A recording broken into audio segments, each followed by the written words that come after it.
Hello students, आइए देखते हैं चैप्टर 6 की 7वीं हेडिंग गिब्स ऊर्जा परिवर्तन एवं साम्यावस्था। ध्यान से समझिएगा आप। गिब्स ऊर्जा परिवर्तन और साम्यावस्था क्या होते हैं, इसके बारे में इस चैप्टर में, इस वीडियो लेक्चर में हम एक्सप्लेन करेंगे। मैं मनीष गुप्ता अपने चैनल में आपका स्वागत करता हूं। हम देख चुके हैं कि इस प्रकार मुक्त ऊर्जा का चिन्ह एवं परिमाण जो है अभिक्रिया के बारे में जानकारी देता है। ठीक है, पिछले वीडियो में आपको यह बताया गया कि कैसे जो है मुक्त ऊर्जा का चिन्ह जो है और उसका परिमाण जो है अभिक्रिया के बारे में जानकारी देता है। जैसे कि नंबर 1, रासायनिक अभिक्रिया की स्वतः प्रवर्तिता का पूर्वानुमान। ठीक है, रासायनिक अभिक्रिया स्वतः प्रवर्तित होगी कि नहीं होगी, इसका पूर्वानुमान हम गिब्स ऊर्जा से लगा सकते हैं, जिसके बारे में आपने देखा कि यदि डेल्टा जी ऋणात्मक है तब प्रक्रम स्वतः प्रवर्तित होता है। दूसरा, रासायनिक अभिक्रिया से प्राप्त हो सकने वाले उपयोगी कार्य का पूर्वानुमान। रासायनिक अभिक्रिया से प्राप्त हो सकने वाले कौन से उपयोगी कार्य होंगे, उसके बारे में भी आप पूर्वानुमान लगा सकते हैं। ठीक है, अब तक हम अनुत्क्रमणीय, अब तक जो भी बात की गई अनुत्क्रमणीय अभिक्रियाओं के मुक्त ऊर्जा परिवर्तन पर विचार कर चुके हैं। अब हम उत्क्रमणीय अभिक्रियाओं में मुक्त ऊर्जा परिवर्तन की जांच करते हैं। ठीक है, तो अभी तक जो भी आपने पढ़ा वह अनुत्क्रमणीय अभिक्रियाओं में मुक्त ऊर्जा परिवर्तन के बारे में जाना। अब आपको उत्क्रमणीय अभिक्रियाओं में मुक्त ऊर्जा परिवर्तन के बारे में बताया जाएगा कि उत्क्रमणीय अभिक्रियाओं में मुक्त ऊर्जा परिवर्तन की जांच कैसे करते हैं, इसके बारे में जानकारी दी जाएगी। आप पढ़ रहे हैं गिब्स ऊर्जा परिवर्तन एवं साम्यावस्था के बारे में। पिछले वीडियो में आपने देखा कि किस प्रकार जो है मुक्त ऊर्जा का चिन्ह और परिमाण जो है अभिक्रिया के बारे में जानकारी देता है। जैसे कि नंबर 1, रासायनिक अभिक्रिया की स्वतः प्रवर्तिता का पूर्वानुमान, रासायनिक अभिक्रिया से प्राप्त हो सकने वाले उपयोगी कार्य का पूर्वानुमान। अब तक हम अनुत्क्रमणीय अभिक्रियाओं में मुक्त ऊर्जा परिवर्तन पर विचार कर चुके हैं। अब हम उत्क्रमणीय अभिक्रियाओं में मुक्त ऊर्जा परिवर्तन की जांच करते हैं। तो आइए देखते हैं।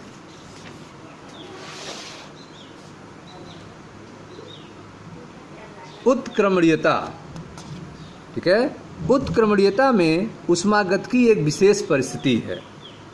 उत्क्रमणीयता में ऊष्मागतिकी जो है एक विशेष परिस्थिति है, जिसमें एक प्रक्रम को इस प्रकार किया जाता है कि निकाय हमेशा अपने परिवेश से पूर्णतः साम्य में रहे। उत्क्रमणीयता में ऊष्मागतिकी जो है एक विशेष परिस्थिति होती है, जिसमें प्रक्रम को, प्रोसेस को इस प्रकार किया जाता है कि निकाय जो है हमेशा अपने परिवेश से पूर्णतः साम्य में रहे। रासायनिक अभिक्रियाओं के संदर्भ में उत्क्रमणीयता का अर्थ है कि एक रासायनिक अभिक्रिया दोनों दिशाओं में साथ साथ चल सकती है, जिससे कि साम्य स्थापित हो सके। रासायनिक अभिक्रिया के संदर्भ में बात की जाए तो उत्क्रमणीयता का अर्थ है कि एक रासायनिक अभिक्रिया दोनों दिशाओं में साथ साथ चल सकती है, जिससे कि साम्य स्थापित हो सके। इससे प्रतीत होता है कि अभिक्रिया जो है दोनों दिशाओं में मुक्त ऊर्जा में कमी के साथ चल सके। ठीक है, अभिक्रिया जो है दोनों दिशाओं में, अग्र दिशा और विपरीत दिशा में मुक्त ऊर्जा में कमी के साथ चल सके, जो कि असंभव प्रतीत होता है। ठीक है, यह तभी संभव है जब साम्यावस्था में निकाय की मुक्त ऊर्जा न्यूनतम हो। ठीक है, यह घटना तभी संभव होगा जब साम्यावस्था में निकाय की मुक्त ऊर्जा क्या हो, न्यूनतम हो। ठीक है, तो आपने देखा कि उत्क्रमणीयता में ऊष्मागतिकी एक विशेष परिस्थिति है, जिसमें एक प्रक्रम को इस प्रकार किया जाता है कि निकाय हमेशा अपने परिवेश के साथ साम्य में रहे। निकाय हमेशा अपने परिवेश के साथ पूर्णतः साम्य में रहे। रासायनिक अभिक्रिया के संदर्भ में उत्क्रमणीयता का अर्थ है कि एक रासायनिक अभिक्रिया दोनों दिशाओं में साथ साथ चल सकती है जिससे कि साम्य स्थापित हो सके। इससे प्रतीत होता है कि अभिक्रिया जो है दोनों दिशाओं में मुक्त ऊर्जा में कमी के साथ चल सके, जो कि असंभव प्रतीत होता है। यह तभी संभव है जब साम्यावस्था में निकाय की मुक्त ऊर्जा न्यूनतम हो, तभी यह संभव है। यदि ऐसा नहीं है तो निकाय जो है स्वतः ही कम मुक्त ऊर्जा की स्थिति में परिवर्तित हो जाएगा। अभिक्रिया जो है दोनों दिशाओं में मुक्त ऊर्जा में कमी के साथ चल सके, जो असंभव प्रतीत होता है, यह तभी संभव होगा जब साम्यावस्था में निकाय की मुक्त ऊर्जा न्यूनतम हो। यदि ऐसा नहीं होगा तो निकाय स्वतः ही कम मुक्त ऊर्जा की स्थिति में परिवर्तित हो जाएगा। अतः साम्य के लिए कसौटी है A+B उत्क्रमणीय सीधन D, delta G reaction बराबर 0। अभिक्रिया का गिब्स ऊर्जा परिवर्तन जो होगा वह क्या होगा? 0 होगा। किसी अभिक्रिया जिसमें सभी अभिकारक और उत्पाद मानक अवस्था में हों, ठीक है, कोई अभिक्रिया जिसमें सभी अभिकारक और उत्पाद मानक अवस्था में हो तो गिब्स ऊर्जा डेल्टा G मानक गिब्स ऊर्जा परिवर्तन अभिक्रिया के लिए स्थिरांक से, साम्यावस्था स्थिरांक से निम्नलिखित समीकरण द्वारा संबंधित होता है। ठीक है, यदि कोई अभिक्रिया जिसमें सभी अभिकारक और उत्पाद मानक अवस्थाओं में हो, स्टैंडर्ड स्टेट में हो, तो गिब्स ऊर्जा जो है वह भी मानक अवस्था में होगी, अर्थात डेल्टा G स्टैंडर्ड रिएक्शन का साम्यावस्था स्थिरांक से निम्नलिखित समीकरण द्वारा संबंधित होगा। 0 बराबर delta GR standard plus RT ln K। 0 बराबर delta G standard R plus RT ln K, अथवा डेल्टा G स्टैंडर्ड R बराबर minus RT ln K। Gibbs ऊर्जा परिवर्तन, मानक गिब्स ऊर्जा परिवर्तन किसका? रिएक्शन का, अभिक्रिया का। अभिक्रिया का मानक गिब्स ऊर्जा परिवर्तन डेल्टा GR स्टैंडर्ड बराबर माइनस RT ln K, अथवा अभिक्रिया का मानक गिब्स ऊर्जा परिवर्तन डेल्टा GR स्टैंडर्ड बराबर minus 2.303 RT log K। Delta GR standard बराबर माइनस 2.303 RT log K। ठीक है, हम यह भी जानते हैं कि delta GR standard equal to delta HR standard minus T delta S standard बराबर माइनस RT ln K के। ठीक है, अभिक्रिया का मानक गिब्स ऊर्जा परिवर्तन बराबर होता है मानक एंथैल्पी परिवर्तन अभिक्रिया का minus T delta SR standard के, जो बराबर होगा माइनस RT ln K के। ठीक है, प्रबल ऊष्माशोषी अभिक्रिया के लिए, प्रबल ऊष्माशोषी अभिक्रिया के लिए एंथैल्पी परिवर्तन जो होगा अभिक्रिया का, मानक एंथैल्पी परिवर्तन अभिक्रिया का मान अधिक और धनात्मक होता है। प्रबल ऊष्माशोषी अभिक्रिया के लिए मानक एंथैल्पी परिवर्तन अभिक्रिया का मान अधिक और धनात्मक होता है। इन परिस्थितियों में K का मान 1 से बहुत कम होगा और अभिक्रिया अधिक उत्पाद बनाने की प्रवृत्ति नहीं होगी। ठीक है, प्रबल ऊष्माशोषी अभिक्रिया के लिए डेल्टा HR स्टैंडर्ड का मान अधिक और धनात्मक होता है। इन परिस्थितियों में K का मान 1 से बहुत कम होगा और अभिक्रिया अधिक उत्पाद बनाने की प्रवृत्ति नहीं होगी। ठीक है, अभिक्रिया में अधिक उत्पाद बनाने की प्रवृत्ति नहीं होगी।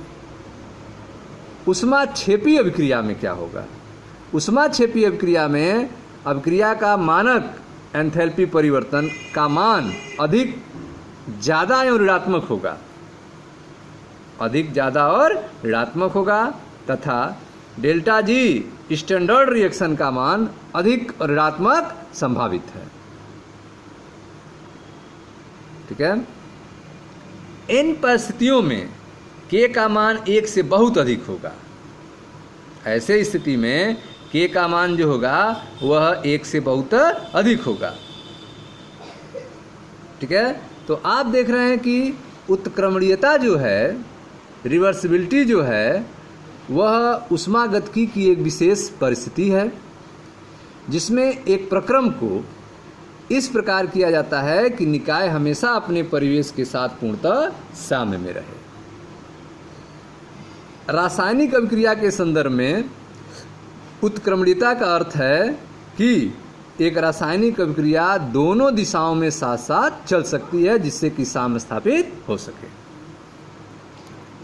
इससे प्रतीत होता है कि अभिक्रिया जो है दोनों दिशाओं में मुक्त ऊर्जा में कमी के साथ चल सके, जो कि असंभव प्रतीत होता है।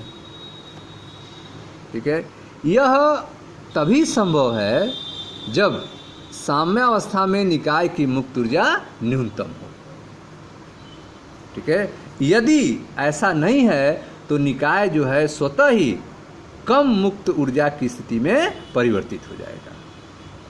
अतः साम्य के लिए जो कसौटी होगी A+B उत्क्रमणी सीधंडी के लिए, अभिक्रिया के लिए गिब्स ऊर्जा परिवर्तन जो होगा वह बराबर 0 होगा, डेल्टा GR बराबर 0। किसी अभिक्रिया जिसमें सभी अभिकारक और उत्पाद मानक अवस्था में हो तो गिब्स ऊर्जा डेल्टा GR स्टैंडर्ड रिएक्शन के लिए साम्यावस्था स्थिरांक से निम्नलिखित समीकरण द्वारा संबंधित होते हैं। 0 बराबर डेल्टा GR स्टैंडर्ड रिएक्शन का प्लस RT ln K। 0 बराबर delta GR standard plus RT ln K अथवा डेल्टा GR स्टैंडर्ड बराबर माइनस RT ln K अथवा डेल्टा GR स्टैंडर्ड बराबर -2.303 RT ln K। हम यह भी जानते हैं कि डेल्टा GR स्टैंडर्ड बराबर delta H standard R minus T delta S standard, जो बराबर होता है -RT ln K के। ठीक है। अब ध्यान से आप समझें। प्रबल ऊष्माशोषी अभिक्रिया के लिए, प्रबल ऊष्माशोषी अभिक्रियाओं के लिए अभिक्रिया का जो मानक एंथैल्पी होता है, अभिक्रिया का मानक एंथैल्पी परिवर्तन का मान अधिक और धनात्मक होता है। प्रबल ऊष्माशोषी अभिक्रिया के लिए डेल्टा HR स्टैंडर्ड का मान अधिक या धनात्मक होता है।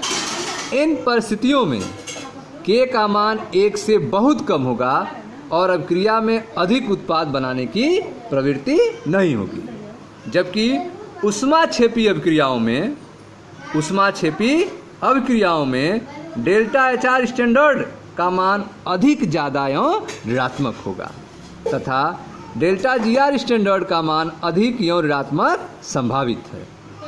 ठीक है। इन परिस्थितियों में K का मान जो होगा, इन परिस्थितियों में K का मान 1 से बहुत अधिक होगा।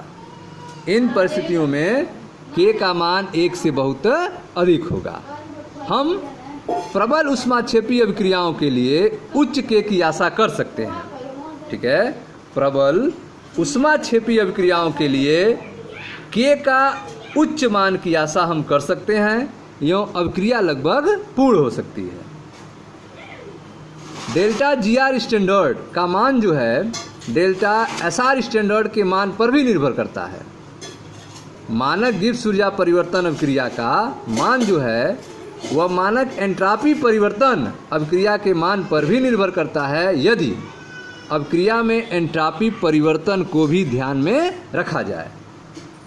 तब K का मान या अभिक्रिया की सीमा जो है इस बात से प्रभावित होगी कि अभिक्रिया का एंथैल्पी परिवर्तन का मानक का मान जो है धनात्मक या ऋणात्मक है। ठीक है। डेल्टा GR स्टैंडर्ड का मान डेल्टा SR स्टैंडर्ड के मान पर भी निर्भर करता है, यदि अभिक्रिया में एंट्रॉपी परिवर्तन को भी ध्यान में रखा जाए। तब K का मान जो है या अभिक्रिया की सीमा इस बात से प्रभावित होगी कि डेल्टा एसआर स्टैंडर्ड का मान धनात्मक या ऋणात्मक है। समीकरण 24 का प्रयोग करने पर, जिसमें आपने डेल्टा जी आर स्टैंडर्ड बराबर डेल्टा एच स्टैंडर्ड रिएक्शन का minus T delta S standard बराबर minus R T L N K, ठीक है, इस समीकरण का अगर प्रयोग किया जाए तो इससे हमें पहली जो जानकारी मिलती है कि मानक एंथैल्पी परिवर्तन और मानक एंट्रॉपी परिवर्तन के मापन में मानक गिब्स ऊर्जा परिवर्तन का मान अनुमानित करके किसी भी ताप पर किफ़ायती रूप से उत्पादों की प्राप्ति के लिए के मान की गणना की जा सकती है। ठीक है, डेल्टा एच स्टैंडर्ड और डेल्टा एस स्टैंडर्ड के मापन से डेल्टा जी का मान अनुमानित करके किसी भी ताप पर किफ़ायती रूप से उत्पादों की प्राप्ति के लिए के मान की गणना की जा सकती है। यदि प्रयोगशाला में के सीधा ही माप लिया जाए तो किसी भी अन्य ताप पर डेल्टा जी स्टैंडर्ड के मान की गणना की जा सकती है। ठीक है, यदि प्रयोगशाला में के सीधा ही माप लिया जाए तो किसी भी अन्य ताप पर गिब्स ऊर्जा परिवर्तन, मानक गिब्स ऊर्जा परिवर्तन का मान की गणना की जा सकती है। ठीक है, तो इस तरह से आपने देखा कि समीकरण 24 जो है अभिक्रिया के लिए मानक गिब्स ऊर्जा परिवर्तन बराबर मानक अभिक्रिया का मानक एंथैल्पी परिवर्तन माइनस टी अभिक्रिया का एंट्रॉपी परिवर्तन, मानक एंट्रॉपी परिवर्तन, अर्थात डेल्टा जी स्टैंडर्ड रिएक्शन बराबर delta H standard reaction minus T delta S standard reaction, जो बराबर है minus R T L N K. इस समीकरण से स्पष्ट है कि यदि डेल्टा एच स्टैंडर्ड और डेल्टा एस स्टैंडर्ड के मापन से डेल्टा जी स्टैंडर्ड का मान अनुमानित करके किसी भी ताप पर किफ़ायती रूप से उत्पादों की प्राप्ति के लिए के मान की गणना की जा सकती है। यदि प्रयोगशाला में के सीधा ही माप लिया जाए तो किसी भी अन्य ताप पर डेल्टा जी स्टैंडर्ड के मान की गणना की जा सकती है। ठीक है, यहाँ पे आप देख रहे हैं कि एक सारणी दी गई है, तालिका 6.4। अभिक्रिया के स्वतः प्रवृत्ता पर ताप का क्या प्रभाव होता है इसके बारे में इस पर दिया गया है। अभिक्रिया की स्वतः प्रवर्तिता पर ताप का प्रभाव। ठीक है, जैसे यहाँ आप देख सकते हैं सारणी में अभिक्रिया का मानक एंथैल्पी परिवर्तन यदि निगेटिव है, अभिक्रिया का मानक एंट्रॉपी परिवर्तन यदि पॉजिटिव है, तो उस कंडीशन में अभिक्रिया का मानक गिब्स ऊर्जा परिवर्तन निगेटिव होगा। ठीक है, और सभी ताप पर अभिक्रिया स्वतः प्रवर्तित होगी। इस कंडीशन में कि जब delta H R standard negative हो, डेल्टा एस स्टैंडर्ड पॉजिटिव हो, तो उस समय डेल्टा जी स्टैंडर्ड निगेटिव होगा और सभी ताप पर अभिक्रिया स्वतः प्रवर्तित होगी। ठीक है, दूसरा कंडीशन है यदि डेल्टा एच स्टैंडर्ड रिएक्शन का निगेटिव मान है, डेल्टा एस आर स्टैंडर्ड का निगेटिव मान है और डेल्टा जी स्टैंडर्ड रिएक्शन का निगेटिव है, उस स्थिति में निम्न ताप पर अभिक्रिया स्वतः प्रवर्तित होगी। ठीक है, इस कंडीशन में निम्न ताप पर अभिक्रिया स्वतः प्रवर्तित होगी। तीसरा, यदि डेल्टा एच रिएक्शन का मानक डेल्टा एच रिएक्शन का मान निगेटिव हो, मानक एंथैल्पी परिवर्तन एंट्रॉपी परिवर्तन रिएक्शन का निगेटिव हो और डेल्टा जी मानक स्टैंडर्ड रिएक्शन का पॉजिटिव हो, तो उच्च ताप पर अभिक्रिया अस्वतः प्रवर्तित होगी। ठीक है, यदि तीनों का मान पॉजिटिव हो और निम्न ताप हो तो उस कंडीशन में निम्न ताप पर अभिक्रिया अस्वतः प्रवर्तित होगी। यदि डेल्टा एस पॉजिटिव हो और डेल्टा जी पॉजिटिव हो, ठीक है, निम्न ताप हो तो निम्न ताप पर अभिक्रिया अस्वतः प्रवर्तित होगी। यदि डेल्टा एच और डेल्टा एस दोनों पॉजिटिव हो, डेल्टा जी निगेटिव हो और टेम्परेचर उच्च हो, उच्च ताप हो, तो उच्च ताप पर अभिक्रिया स्वतः प्रवर्तित होगी। लास्ट में यदि delta H positive delta S negative हो, डेल्टा जी पॉजिटिव हो सभी ताप पर, तो सभी ताप पर अभिक्रिया अस्वतः प्रवर्तित होगी। ठीक है, तो इस तरह से आप देख रहे हैं कि डेल्टा जी जो मानक गिब्स ऊर्जा परिवर्तन रिएक्शन का है, अगर वह निगेटिव है तो सभी ताप पर अभिक्रिया जो है स्वतः प्रवर्तित होगी। यदि निगेटिव है और निम्न ताप है तो निम्न ताप पर अभिक्रिया स्वतः प्रवृत्त होगी। यदि पॉजिटिव है और उच्च ताप है तो उच्च ताप पर अभिक्रिया क्या होगी? अस्वतः प्रवर्तित होगी। डेल्टा जी पॉजिटिव है, निम्न ताप है, निम्न ताप पर क्रिया अस्वतः प्रवर्तित होगी। निगेटिव है अगर डेल्टा जी उच्च ताप है तो उच्च ताप पर अभिक्रिया स्वतः प्रवर्तित होगी। लास्ट में डेल्टा जी अगर पॉजिटिव है सभी तापों पर तो सभी ताप पर अभिक्रिया अस्वतः परिवर्तित होती है। ठीक है, अब एक उदाहरण देखते हैं। 298 केल्विन पर ऑक्सीजन के ओजोन में रूपांतरण। 298 केल्विन पर ऑक्सीजन के ओजोन में रूपांतरण O2 जो है O3 में चेंज हो रहा है, जिसके लिए मानक गिब्स ऊर्जा परिवर्तन रिएक्शन का मान की गणना करना है आपको। अभिक्रिया के लिए Kp का मान दिया है 2.47 × 10⁻29। ठीक है, अब आप सूत्र पढ़े हैं, हम जानते हैं कि अभिक्रिया का जो मानक गिब्स ऊर्जा परिवर्तन होता है बराबर होता है -2.303 RT log Kp के। यो R बराबर होता है 8.314 जूल पर केल्विन पर मोल के। अतः अभिक्रिया का मानक गिब्स ऊर्जा परिवर्तन डेल्टा GR स्टैंडर्ड बराबर -2.303 RT का मान 8.314 इंटू T का मान 298 और लाग Kp का मान 2.47 × 10⁻29। इसको आप सॉल्व करेंगे तो आ जाएगा 163 किलो जूल पर मोल, जो आपका मानक गिब्स ऊर्जा परिवर्तन होगा अभिक्रिया का। अगला जो क्वेश्चन है आपका वह है निम्नलिखित अभिक्रिया के लिए 298 केल्विन पर साम स्थिरांक का मान ज्ञात कीजिए। ठीक है, यह अभिक्रिया है, अमोनिया कार्बन डाइऑक्साइड बन रहा है NH2CONH2 प्लस H2O लिक्विड।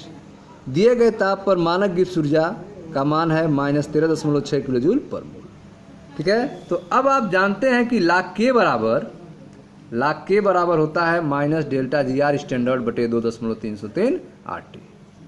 मान रखें -GR स्टैंडर्ड का मान -13.6 × 10⁻3 जूल पर मोल, 2.303 R का मान और T का मान। लाग K बराबर आ गया 2.38, तो K बराबर हो गया NT लाग 2.38 अर्थात 2.4 × 10⁻2। तो यह हो गया आपका, ठीक है, साम स्थिरांक का मान K का मान 2.4 × 10⁻2। अगला जो क्वेश्चन है वह यह है कि 60 डिग्री सेल्सियस ताप पर डाई नाइट्रोजन टेट्राऑक्साइड 50% वियोजित होता है। 60 डिग्री सेल्सियस ताप पर डाई नाइट्रोजन टेट्राऑक्साइड 50% वियोजित होता है। एक वायुमंडलीय दाब एवं इस ताप पर मानक मुक्त ऊर्जा परिवर्तन की गणना कीजिए। ठीक है, तो आप देखिए ध्यान से, यह है आपका डाई नाइट्रोजन टेट्राऑक्साइड जो 50% जो है 60 डिग्री सेल्सियस पर वियोजित होता है। यदि डाई नाइट्रोजन टेट्राऑक्साइड 50% वियोजित होता है तो दोनों पदार्थों का मोल अंश कितना होगा? तो दोनों पदार्थों का मोल अंश N2O4 बराबर 1 - 0.5 बटे 1 + 0.5। ये 50% है, 50% मतलब 0.5। तो यह हो गया मोल अंश किसका? N2O4 का 1 - 0.5 बटा 1 + 0.5। इसी तरह से मोल अंश NO2 का यह हो गया 2 × 0.5 बटे 1 धन 0.5, क्योंकि 2NO2 बन रहा है तो इसके 2 होंगे और N2O4 1 होगा। ठीक, अब जो है आप PN2O4 का आंशिक दाब निकालें। आंशिक दाब PN2O4 का तो यह हो गया आपका 0.5 बटे 1.5, ठीक है, और इंटू 1 ATM। PNO2 का कितना होगा? तो 1 बटे 1.5 × 1 ATM। ठीक है, तो ये आंशिक दाब निकल गया दोनों का। अब आप साम स्थिरांक निकालें, तो साम स्थिरांक क्या होगा? तो यह हो गया आपका PNO2 का स्क्वायर बटे PN2O4 का मान। वैल्यू रखें, यह आपका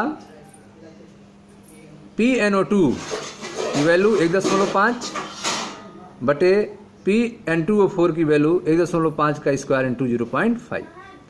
इसको सॉल्व करेंगे तो 1.33 ATM आ जाएगा। अब आप सूत्र लगाएंगे कि डेल्टा GR स्टैंडर्ड रिएक्शन बराबर -RT ln Kp। मान रख दें Kp का मान जो आया उसको रख दें, सॉल्व कर लें, आपका आंसर आ जाएगा। ठीक है स्टूडेंट्स, तो यह था आपकी लास्ट हेडिंग गिब्स ऊर्जा परिवर्तन और साम्यावस्था के बारे में। Thank you.